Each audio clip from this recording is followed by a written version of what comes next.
ఇంకో విషయం చెబుతున్నా, అమ్మాయిలు హీరోయిన్లు ఏ బట్టలు పెడితే వేసుకొని పోతే మనమే దరిద్రం అనుభవించాల్సి వస్తమ్మా. ఏమనుకోవద్దు, హీరోయిన్లు అందరూ మీరు అనుకున్నా నాకు పోయేది లేదు, లాగి పీకుతాం మనం, అది వేరే విషయం. కానీ మీ అందం చీరలోనో, మీ అందం నిండుగా కప్పుకునే బట్టల్లోనే ఉంటుంది తప్పితే సామాను కనపడే దాంట్లో ఏముండదమ్మా.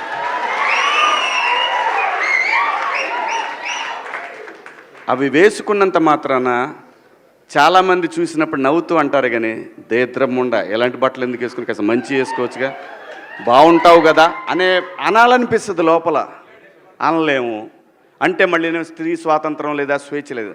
స్త్రీ అంటే ప్రకృతి, ఎంత అందంగా ఉంటే అంత గౌరవం పెరిగిద్ది. ఈ ప్రకృతి అద్భుతంగా ఉంటుంది. అలాగే స్త్రీ మా అమ్మ చక్కగా ఎప్పటికీ గుండెల్లో కనపడతా ఉంటుంది, ఒక సావిత్రమ్మ కానీ ఒక సౌందర్య కానీ. అలాగే ఈ జనరేషన్లో ఇంకా చాలామంది, రష్మిక, చాలామంది అమ్మాయిలు ఉన్నారు.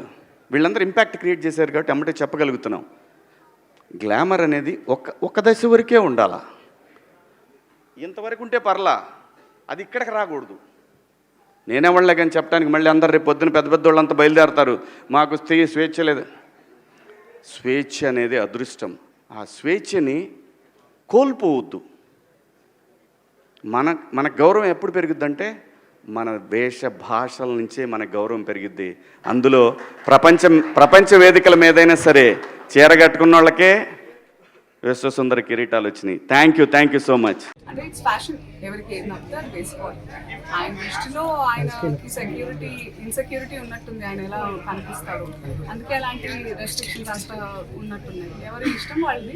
ఇప్పుడు ఆయన చెప్పినంత మాత్రాన మనందరం వింటామా, ఎవరిది వాళ్ళకి ఉంటుంది. But I personally feel dressing అనేది ఇట్స్ సమ్వన్స్ పర్సనల్. తిండి, బట్ట ఇవన్నీ మనకు నచ్చినట్టే ఉండాలి, అంతే కదా.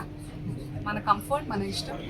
మీకు నచ్చకుండా నేను బలవంతంగా పప్పన్నం పెడితే మీకు బిర్యానీ కావాలని ఉంటుంది, అలాంటిది ఏదైనా it's personal. So it's unfortunate that ఆయన ఐ ఫీల్స్ అంటే నేను సింపథైజ్ చేస్తున్నాను ఆయన మీద, దట్ ఆ మైండ్ సెట్ పాపం